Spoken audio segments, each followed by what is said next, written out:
la force et la louange sont à notre Dieu. Alléluia. Alléluia. Alléluia. Nous ouvrons nos Bibles. Nous ouvrons nos Bibles. Nous sommes dans 1 Samuel chapitre 17. Alléluia. Amen. Nous vous saluons dans le précieux nom de notre Seigneur Jésus-Christ. Amen. J'ai dit nous vous saluons dans le précieux nom de notre Seigneur Jésus-Christ. Béni soit le Seigneur. 1 Samuel chapitre 17. Chapitre 17.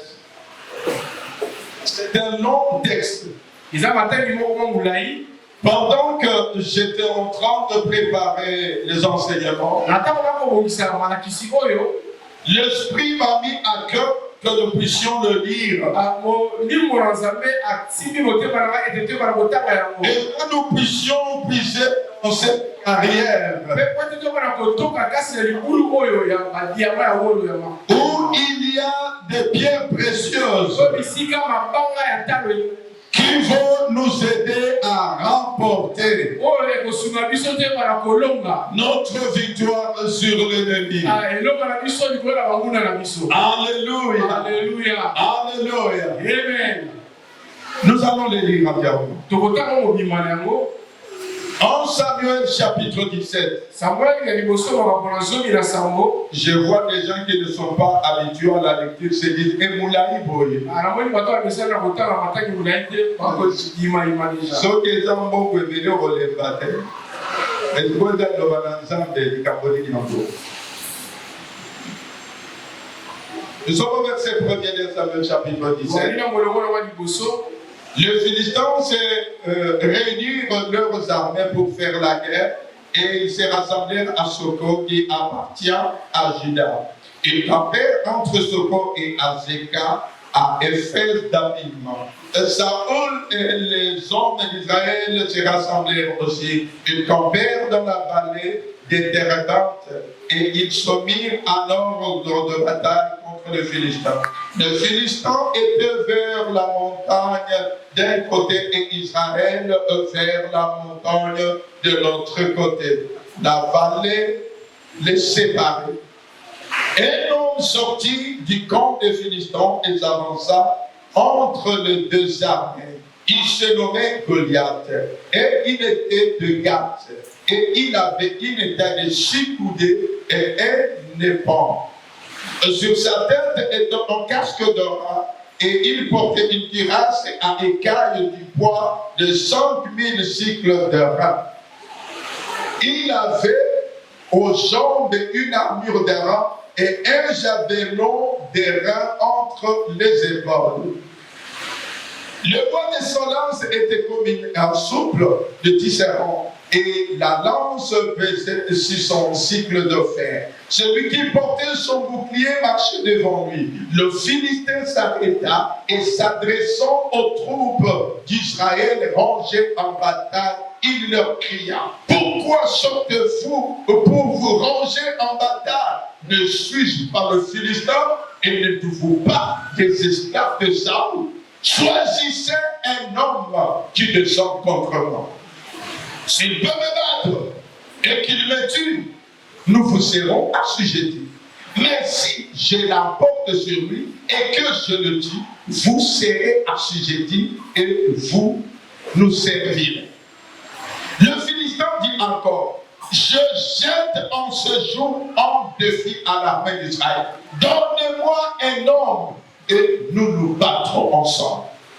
Saoul et tout Israël entendirent ces paroles du Philistin et ils furent effrayés et saisis d'une grande crainte. Verset 12. Or, David était le fils d'un Ephraïmien de Bethléem de Juda, nommé Isaïe, qui avait 8 fils et qui, du temps de Saoul et de vieux, avançait à l'âme. Les 3 fils aînés d'Isaïe avaient suivi Saoul à la guerre. Le premier-né de ces 3 fils qui étaient partis pour la guerre s'appelait Eliab, le second, Abinadab et le troisième Shema. David était le plus jeune et lorsque les 3 aînés eurent suivi Saül, David s'en alla de chez Saül, revint à Bethléem pour faire paître le brebis de son père. Verset 7. Le Philistin s'avançait matin et soir et il se présenta pendant 40 jours. Isaïe dit à David et son fils, prends pour tes frères c'était pas de grandes rôties et 10 pains et coupe au camp vers tes frères. Porte aussi ces 10 fromages aux chefs de leurs milliers. Tu verras si tes frères se portent bien et tu m'en donneras des nouvelles. Ils sont avec Saül et tous les hommes d'Israël dans la vallée de Térobante faisant la guerre aux Philistins. Verset 20. David se leva de bon matin. Il laissa les brebis à un gardien, prit sa charge et partit comme Isaïe le lui avait ordonné. Lorsqu'il arriva au camp, l'armée était en marche pour se ranger en bataille et pousser de cris de guerre. Israël et les Philistins se formèrent en bataille, armés contre armée. David remit les objets qu'il portait entre les mains du gardien des bagages et courut vers les rangs. Il demanda à ses frères comment il s'est porté. Tandis qu'il parlait à eux, voici le Philistin de Gath, nommé Goliath, avança entre les deux armées, hors des rangs des Philistins, et il tint les mêmes discours que précédemment, et David les entendit. À la vue de cet homme, tous ceux d'Israël s'enfuirent devant lui et furent saisis d'une grande crainte. Chacun disait, avez-vous vu s'avancer cet homme? C'est pour jeter à Israël en défi qu'il s'est avancé. Si quelqu'un le tue, le roi le comblera de richesses, il lui donnera sa fille et il affranchira la maison de son père à Israël. David dit aux hommes qui se trouvaient près de lui, que fera-t-on à celui qui tuera ce Philistin et qui ôtera l'opprobre du dessus d'Israël? Qui est donc ce Philistin? C'est une circonstance pour inciter la main du Dieu vivant. Le peuple répétant les mêmes choses et lui dit, c'est ainsi que l'on fera à celui qui le tuera. Eliab, son frère aîné, qui avait entendu parler à ses hommes, fit enflammer de colère contre David. Et il dit, pourquoi es-tu descendu? Et à qui as-tu laissé ce peu de brebis dans le désert? Je connais ton orgueil et la malice de ton cœur. C'est pour voir la bataille que tu es descendu. David répondit, qu'ai-je donc fait? Ne pourquoi pas faire ainsi? Et il se détourna de lui pour s'adresser à un autre et fit les mêmes questions. Le peuple lui répondit comme la première fois. Verset 31. Lorsqu'on eut entendu les paroles prononcées par David, on les répéta devant Saül et qui le fit chercher. David dit à Saül, que personne ne se décourage à cause de ce Philistin. Ton serviteur ira se battre contre lui.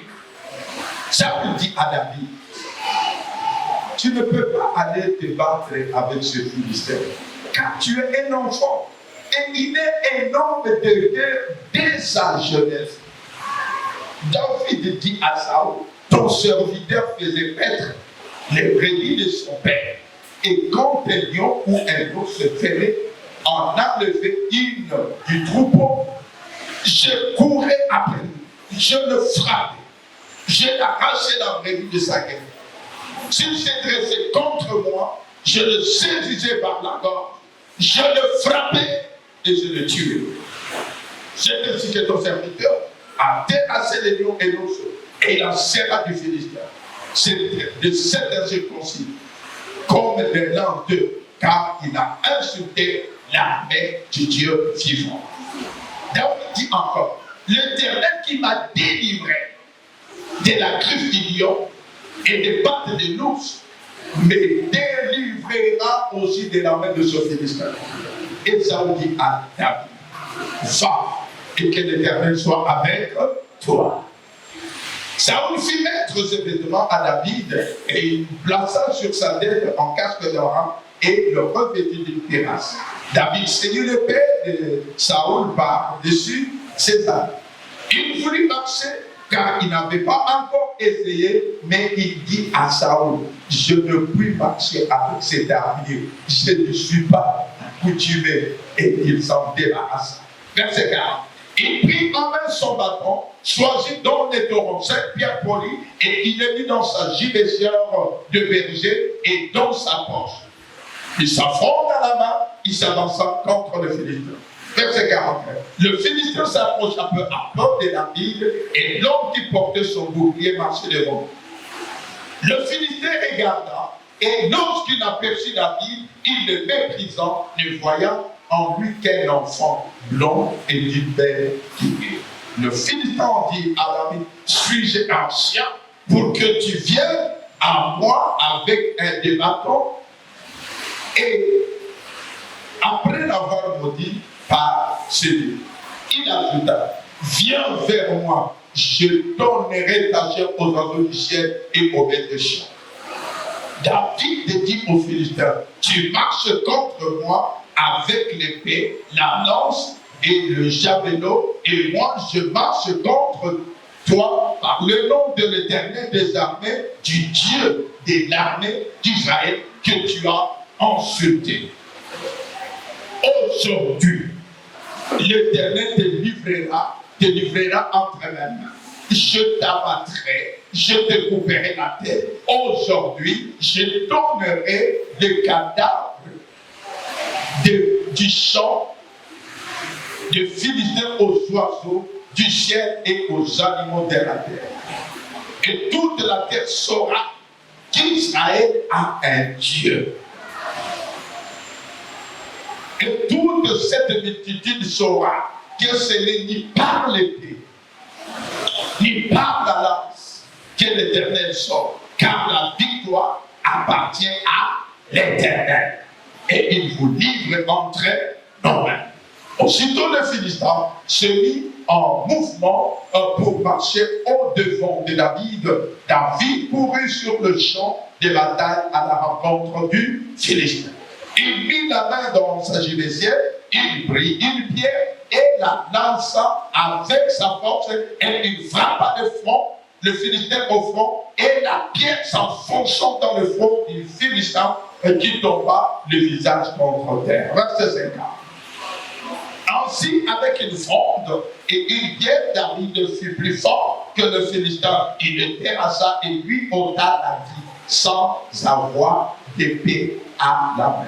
Il a couru, s'arrêta près du Philistin, se saisit de son épée, qu'il tira du fourreau et le tua et lui coupa la tête.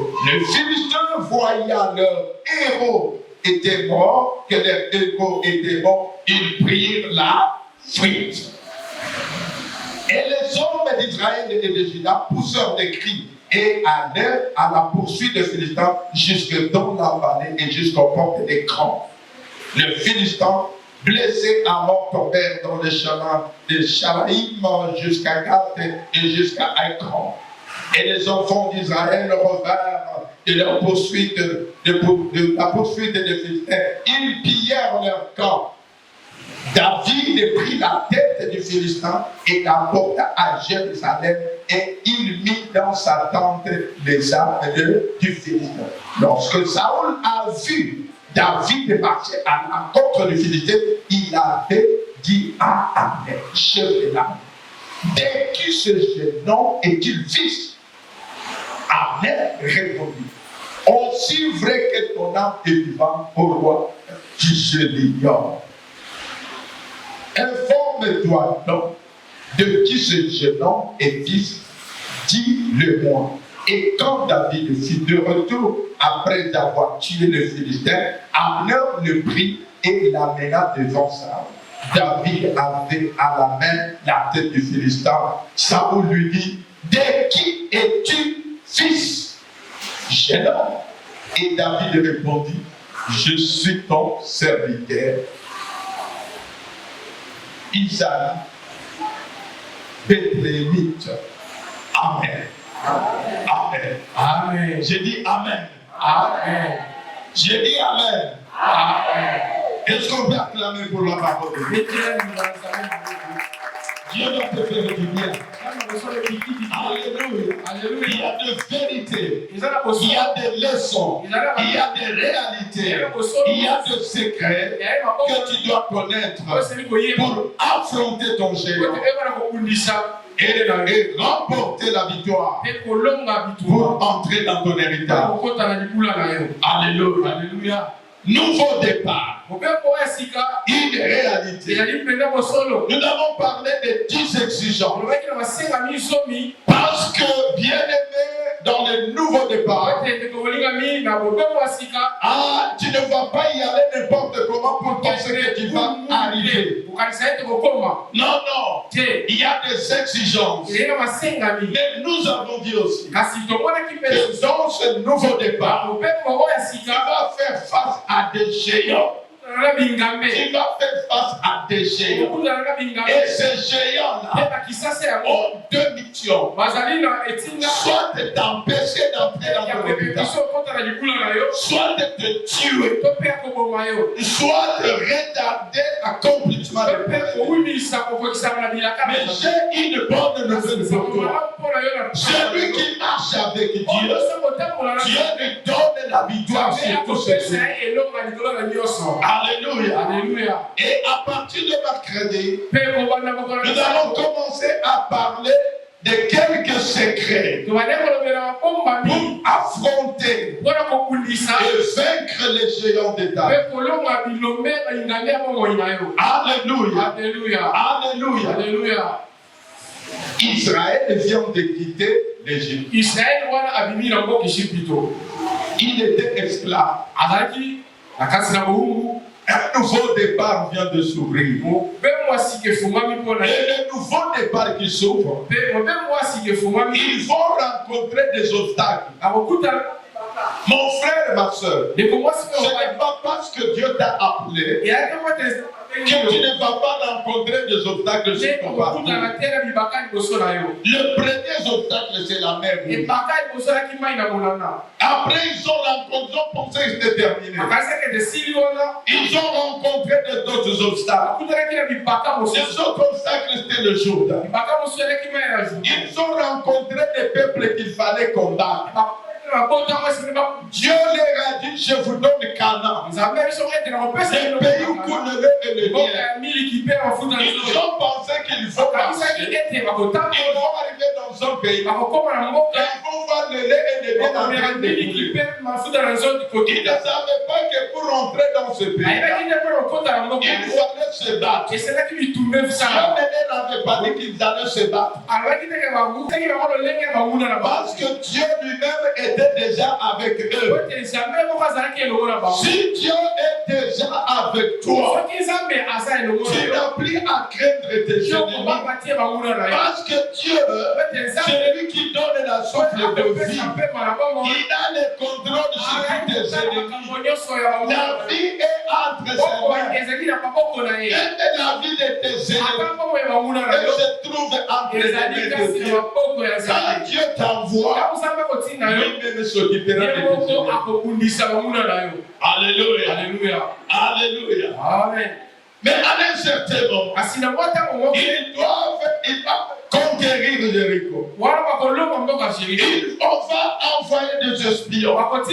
Les espions qui arrivent après 40 jours de prospection, ils vont rencontrer des géants qu'il fallait à tout prix combattre pour posséder le pays. Et dans ce combat, il y avait une catégorie de guerriers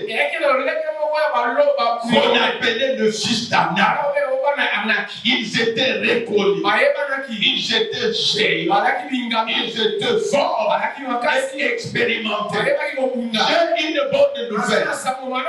Dans ta marche, dans ton nouveau départ, tu rencontreras géants, qui ont l'expérience et qui sont forts. Mais ton Dieu est plus fort que eux. Tant qu'il est avec toi, ne crains rien. Alléluia. Ne crains rien. S'il vient près de toi, ne crains rien. La victoire est à notre Dieu. Alléluia. La victoire n'est pas celui qui a des armes. La victoire n'est pas celui qui a l'épée. La victoire n'est pas celui qui a des lances. La victoire n'est pas celui qui a le javelot. La victoire est à notre Dieu.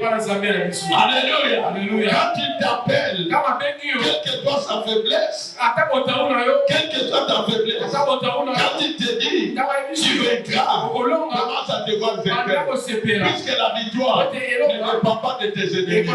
La victoire dépend de lui. Il la donne à qui il veut. Alléluia. Et après d'avoir regardé, le peuple a eu peur. Ce n'est pas possible. Dieu, tu nous envoies à la mort. Avec ce géant, on ne peut pas se battre contre ce peuple. On ne peut pas se battre contre ces gens. Bien aimé dans le Seigneur. Pendant ce moment, il y a une catégorie. Il y avait 12 espions. 10. Ils ont été inanimés. On ne peut pas aller battre ces gens. Et d'abord, ils sont nombreux. Deux, ils sont géants. Et il y a plusieurs nations. Alléluia. La peur des hommes envahit. Et dans cette peur-là, ils ont voulu rentrer en arrière. À cause de la peur, beaucoup ratent l'héritage. Que Dieu t'aide, que tu puisses vaincre la peur. Mais il y a deux personnes. Il s'agit de Caleb et Josué. Ils ont dit non. C'est Caleb qui prend la parole. Il dit non. Même s'ils sont nombreux, même s'ils sont géants, même s'ils ont beaucoup d'armes, nous monterons et nous allons conquérir ce pays parce que c'est Dieu qui nous le donne. Alléluia. Il s'est souvenu que Dieu est derrière sa parole pour l'accomplir. Alléluia. Je suis en train de dire à quelqu'un, ce que tu vois est une réalité. La réalité n'est pas la vérité. La vérité, c'est Dieu qui l'a. Alléluia. Et c'est la vérité que tu dois vivre. Ne te laisse pas troubler parce que tu es en train de voir. Alléluia. Les choses vont changer. Si tu obéis, si tu écoutes la parole de Dieu et que tu marches à sa suite, il va renverser la tendance.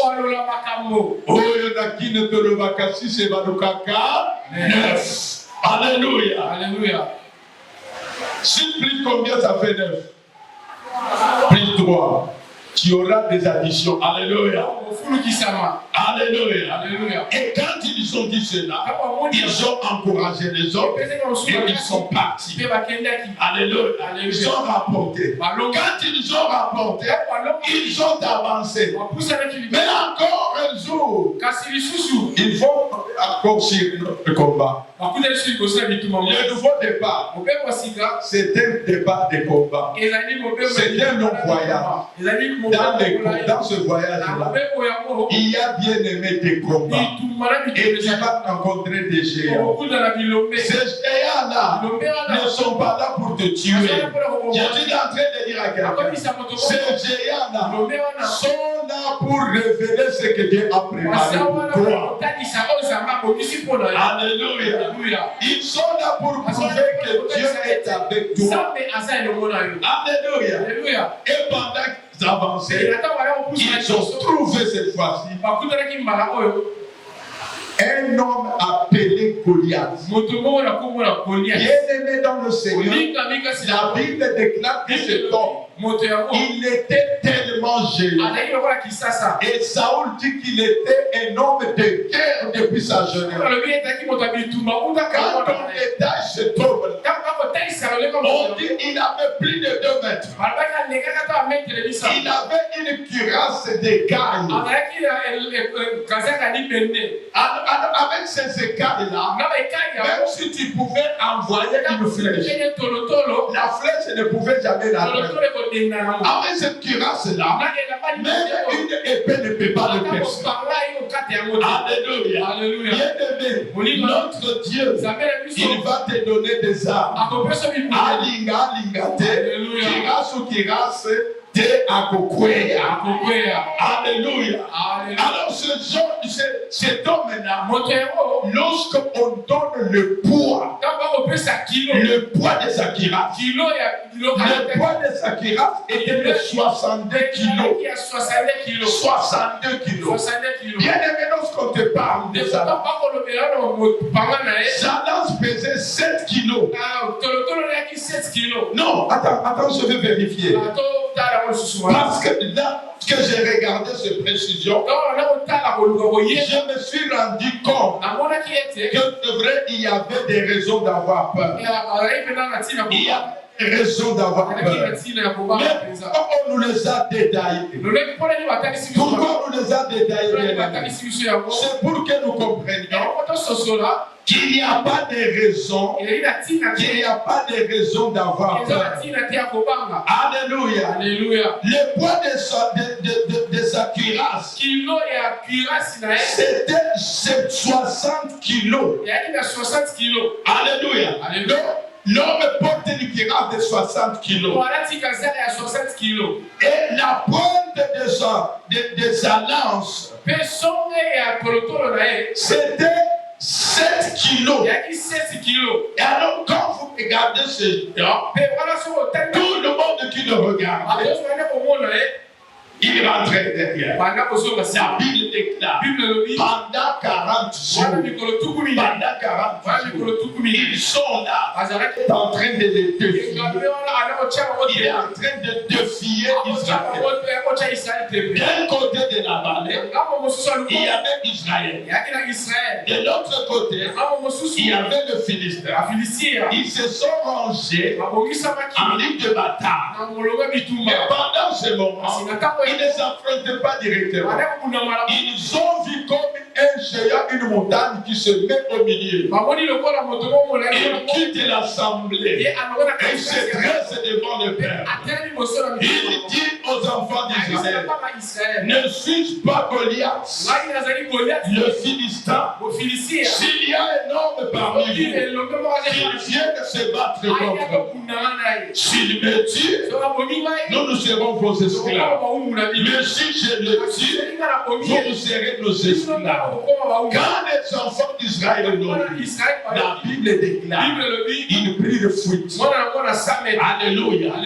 En regardant l'homme, en regardant la cuirasse, en regardant sa lance, en regardant la pointe, les gens ont commencé à voir que cette pointe de 7 kilos a pénétré le cœur. Ils ont pris fuite. Et pendant 40 jours, alléluia. Mais il va arriver un jour, le jour-ci, où un jeune homme appelé David, il n'était pas un guerrier, il n'était pas habitué à la guerre. Il va surgir là où les vaillants ont échoué, là où le roi a échoué, là où les généraux ont échoué, là où les colonels ont échoué. Un jeune enfant qui était avec Dieu, il va se lever et il va faire une déclaration de foi. Il a dit que personne ne sait décourage. Alléluia. Tu es découragé. Pourquoi tu es découragé? Qu'est-ce qui te décourage? Tu as oublié. Il y a un Dieu au ciel. Ce Dieu a donné son fils. Son fils est mort pour toi. Pourquoi tu as peur? La Bible déclare, lui qui a donné son unique fils, comment ne nous donnera-t-il pas toutes choses? Alléluia. Il avait un fils unique. Il a donné ce fils unique. Pourquoi tu as peur? Qu'est-ce que Dieu peut te refaire? refuser. Alléluia. Il va se lever. Il va se lever. Et il va mettre fin au-dessus des 40 jours. Alléluia. Alléluia. Alléluia. Bien-aimé, il y a 3 secrets pour affronter les géants et pour le vaincre. Alléluia. Il y a 3 secrets. Mais aujourd'hui, nous allons réviser d'abord les 2 secrets que nous avons déjà vus. Et après avoir révisé, nous allons donner 4 vérités auxquelles nous devons faire face. Après, nous allons donner 5 leçons dans ce combat. Et après, nous allons donner 4 réalités auxquelles nous allons faire face. Et après, nous donnerons le dernier secret. Et si vous avez ces choses, vous pouvez être sûr, quel que soit ton Goliath, les géants de ta vie, les géants de ta famille, il va tomber aujourd'hui. Alléluia. Alléluia. Notre Dieu ne ment pas. Alléluia. Le premier secret. Il faut d'abord identifier ton géant. Il faut d'abord identifier ton géant. Parce que Paul dit, je donne de coups. Paul dit, je donne de coups. Non pas comme frappant d'air. Alléluia. Bien-aimé, quand tu te bats, tu dois savoir contre qui tu te bats.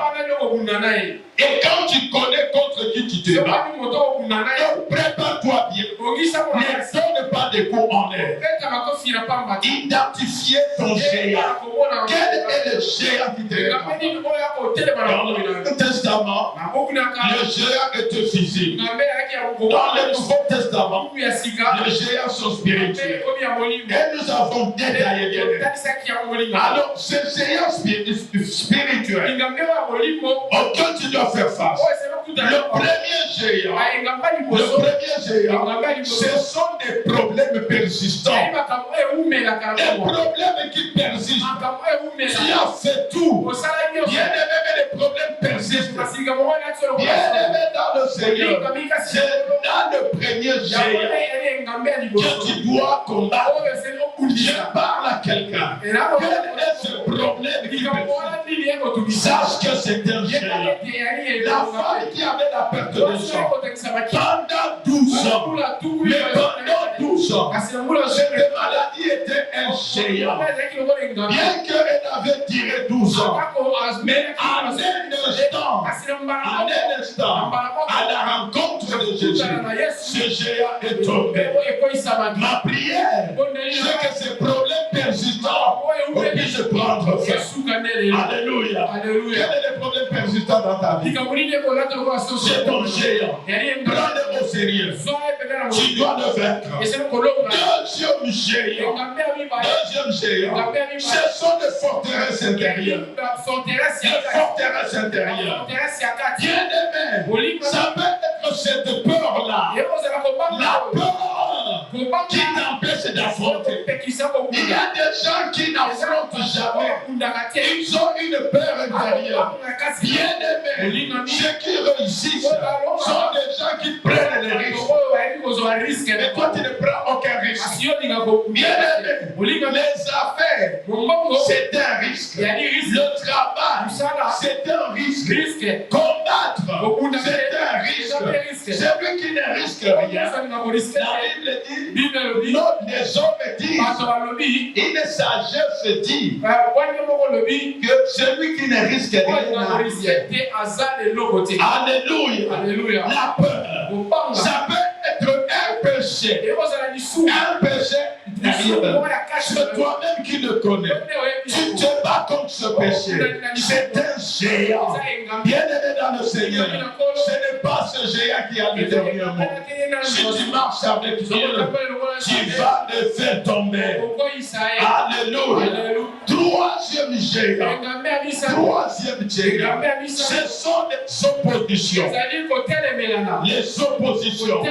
Alléluia. Dans ta famille, il y a une opposition. Il y a des choses que vous ne pouvez pas réaliser. Les gens ne vivent pas longtemps.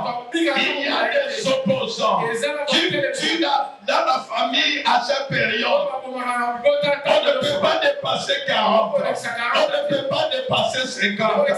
Ce sont des géants. Ces géants-là qui combattent le mariage. Opposition. Ou bien oppression. Bien-aimé dans le Seigneur, tu dois les identifier pour pouvoir les affronter. Oui, dans cette marche, ce nouveau départ, il y a des géants, il y a des opposants. Vous ne pouvez jamais terminer des études. J'ai une bonne nouvelle pour toi. Toi, tu les termineras. Parce que toi, tu es avec Dieu. Et même quand vous terminez les études, vous ne pouvez pas trouver un bon travail. Mon frère et ma soeur, en Jésus-Christ, tu es devenu différent. Toi, tu dois travailler et tu dois bien travailler. Alléluia. Donc, identifie ces trois jeunes géants. Ce sont les oppressions. Tu veux faire quoi que ce soit. Tu sens que la force te manque. Tu veux prier. C'est comme s'il y avait une pression. Tu te dis tu ne peux pas le faire. Bien-aimé dans le Seigneur, tu dois faire attention. Lève-toi, affronte-le. Tu vas réussir à les terrasser. Quatrième géant, ce sont des situations qui paraissent impossibles, qui semblent impossibles. Il y a de ce genre-là, quand ils regardent leur vie, ils regardent leur famille, ils font un constat qu'ils vivent des situations et que ces situations sont invincibles. Tellement ces situations ont emporté beaucoup de personnes dans la famille. Tellement même les gens qui étaient les plus vaillants n'ont pas réussi à renverser la tendance. La bonne nouvelle que j'ai pour toi, c'est que toi, avec Dieu, ton cas est différent. Toi, tu vas réussir. Là où tes pères ont échoué, là où tes grands-parents ont échoué, là où tes parents ont échoué. Parce que toi, tu n'es pas seul, mais toi, tu es avec Dieu. Alléluia. Ce qui était impossible, ce qui paraît impossible, c'est une réalité. Mais la vérité, c'est que Dieu te dit, nul ne tiendra devant. Alléluia. Alléluia. Deuxième secret que nous avons donné. Le deuxième secret que nous avons donné, nous avons dit qu'il faut combattre la peur. Il faut combattre la peur. Bien aimé dans le Seigneur, la peur est dangereuse. La peur est mauvaise. Parce que c'est Jérémie qui le dit. Que ce que je crains, c'est ce qui m'arrive. Ce que je crains, c'est ce qui m'arrive. Donc c'est Job chapitre 3 verset 25. Job 3 25. Il a constaté que tout ce qu'il craignait, ça lui arrivait toujours. Il a fait ce constat. Bien aimé, la peur, c'est une foi négative. Comme la foi positive finit par donner tout ce que tu espères. La Bible dit, la foi est une ferme assurance des choses qu'on espère et la démonstration de ce qu'on ne voit pas. Devient une ferme assurance des choses dont on redoute. Et finalement, les choses dont on redoute finissent par se matérialiser. Voilà pourquoi il faut combattre la paix. Mais pour combattre la paix, il faut savoir d'où elle vient. Alléluia. Alléluia. Nous avons donné 3 sources. La première source, pourquoi la peur? Bien aimé, c'est la mauvaise perception que l'on a de soi-même. La mauvaise perception que tu as de toi. Si tu te vois faible, tu auras toujours peur. Mais si tu crois que tu es fort, bien aimé, tu vas te voir fort. Et tu vas agir avec la force. Comment est-ce que tu te vois? Regarde les 10 espions. Ils ont dit à leurs yeux et à nos yeux, aux yeux de nos ennemis, nous étions comme des sauterelles.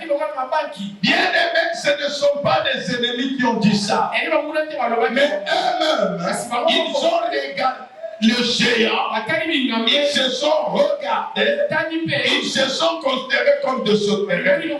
Vous savez, lorsque tu te vois comme une sauterelle, on va t'écraser.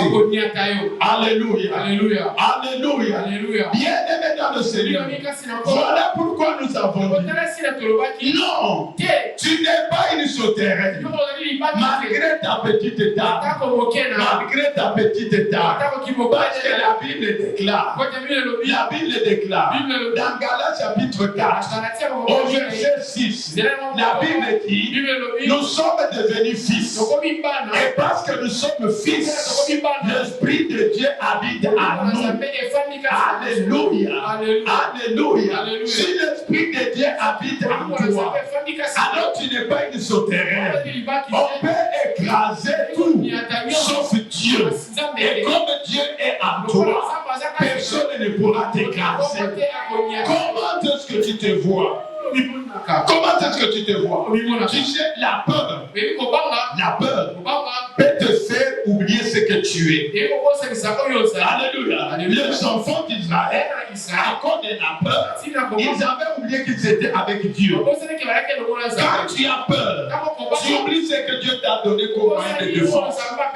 Mais j'ai une bonne nouvelle à vous. Si les enfants d'Israël étaient avec Dieu, l'Église aujourd'hui n'est pas avec Dieu, mais Dieu habite à lui. Alléluia. Qui va écraser? La Bible déclare, ne savez-vous pas que vos corps, c'est le temple du Saint-Esprit? Et continue à dire, si quelqu'un détruit le temple de Dieu, Dieu ne détruira. Tout géant qui se lèvera sur ton chemin pour t'écraser en tant que temple de Dieu, ce n'est pas ton affaire. Dieu lui-même s'occupera de lui. Il les détruira. Cesse d'avoir peur. Cesse d'avoir peur. Dieu a déménagé. Il a quitté le ciel. Même si tu es court, même si tu es mince, le plus grand habite à toi. C'est l'éternel Dieu des armées. Que Dieu soit des armées. La victoire est à notre vie. Alléluia. Il y a une autre vérité là-bas. C'est que dans 2 Pierre, chapitre 1, le verset 4, la Bible déclare, nous sommes devenus participants à la nature divine. Alléluia. Alléluia. Donc tu es humain, mais aussi tu es Dieu. Alléluia. Le Fils partage l'identité du Père. Mais comment est-ce que tu te vois? Est-ce que tu te vois avec Dieu? Est-ce que tu te vois enfant de Dieu? Est-ce que tu reconnais que tu es un Dieu? Comment est-ce que tu te vois? Si tu te vois mal, tu vas avoir peur. Alors, tu dois vaincre. Tu dois vaincre quoi? Tu dois vaincre quoi? Oh, Angèle, qu'est-ce que la kobala lisusu? Sarah, Abanda, Balukaye Makambu na Kimubage. Alléluia. Amen. Alléluia. Amen. David n'a pas eu peur. David n'a pas quitté. Alléluia. Il savait qui il était. Caleb savait. Mais est-ce que tu sais qui tu es? Est-ce que tu sais qui tu es? L'enfant, il pense que vous êtes fils. Dieu a envoyé l'esprit de son fils.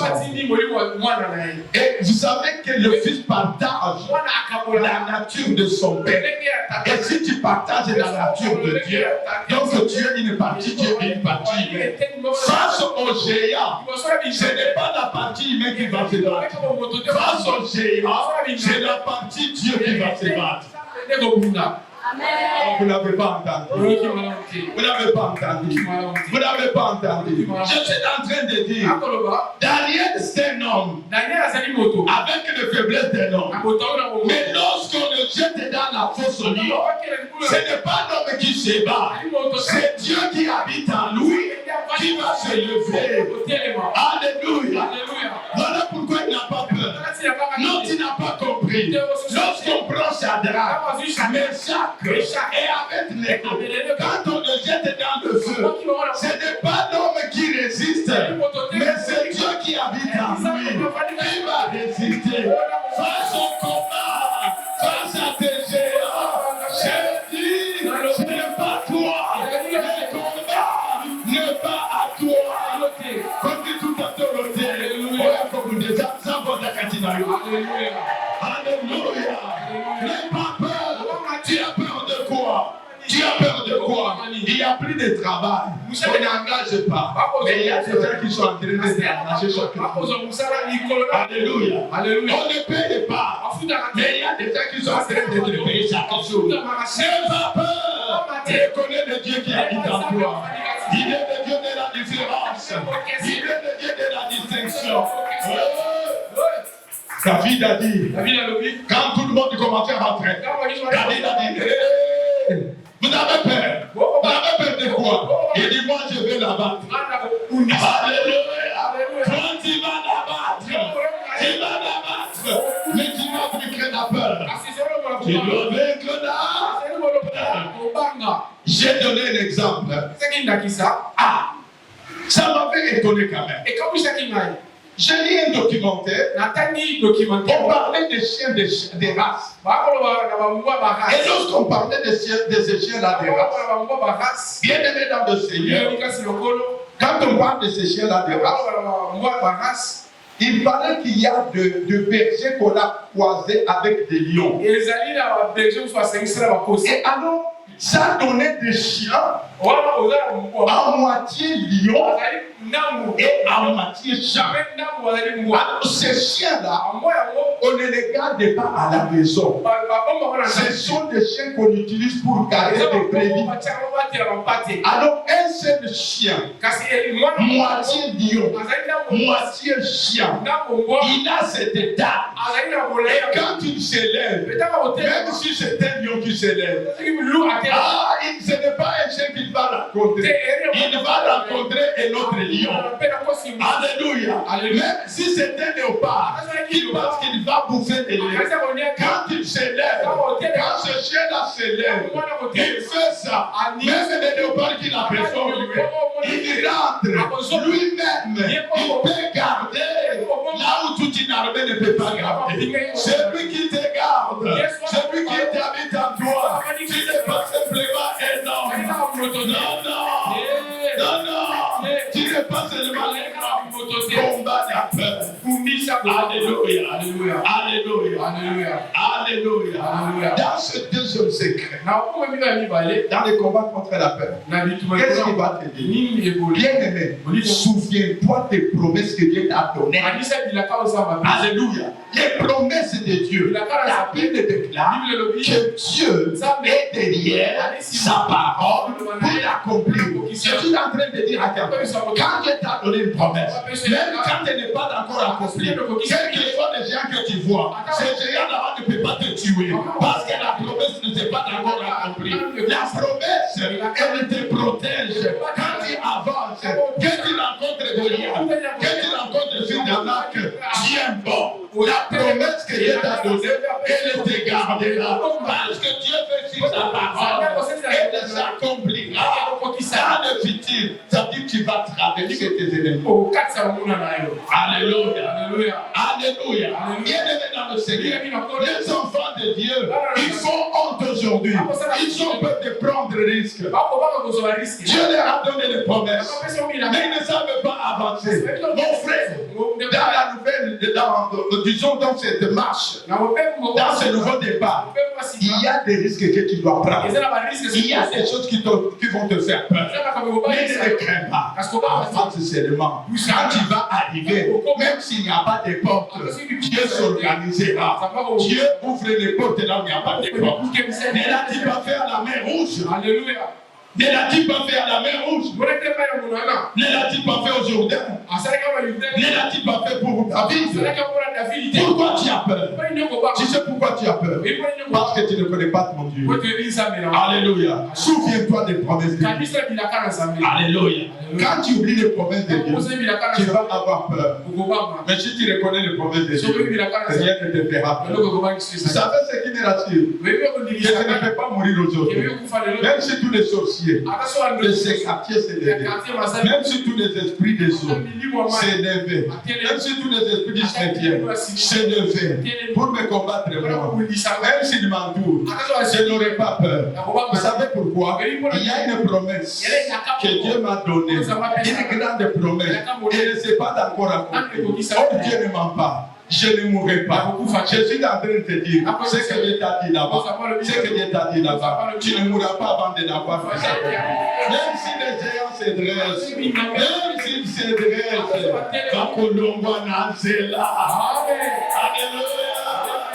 Amen. La promesse de Dieu te garde. Troisième secret. Dans ce secret là-bas, comment combattre la peur? Bien-aimé dans le Seigneur, souviens-toi des exploits que Dieu a accomplis pour toi. Vous trouverez. Et la Bible déclare, celui qui s'approche de Dieu doit savoir que Dieu existe et qu'il le criminel sécurité. La troisième arme qu'il a utilisée, bien-aimé dans le Seigneur, la foi bien-aimée. Si tu marches sans la foi, la Bible dit sans la foi, il est impossible d'être agréable à Dieu. Alléluia. Bien-aimé dans le Seigneur, quand tu as ces armes-là, tu peux être sûr que ton Dieu est avec toi. Et quand ton Dieu est avec toi, tu ne pourras pas échouer. Alléluia. Et la quatrième arme, c'est la patience et la persévérance. Alléluia. La patience et la persévérance. Il ne faut pas penser que la victoire vient directement. Dans Marc chapitre 1, verset 24, la Bible déclare, tout ce que vous demanderez en prière, croyez que vous l'avez reçu. Et vous le verrez. Et vous le verrez. S'accomplir. S'accomplir, c'est le présent. C'est quoi? Le futur. Ça veut dire quoi? Tu dois être patient. Quand tu as déjà utilisé ces quatre armes-là, quand tu as utilisé la parole de Dieu, quand tu es un homme de prière, sache que Dieu accordera ce qu'il a voulu. Et tu dois avoir la foi. Si tu fais marcher là-bas. Mais tu dois être patient. Si tu ne vois pas maintenant, sache que Dieu n'a pas dit non. Il accomplira ce qu'il a promis. Que Dieu vous bénisse. Que Dieu vous bénisse. Que Dieu vous bénisse. Que Dieu vous bénisse. Alléluia. Est-ce qu'on peut se lever pour quelques minutes?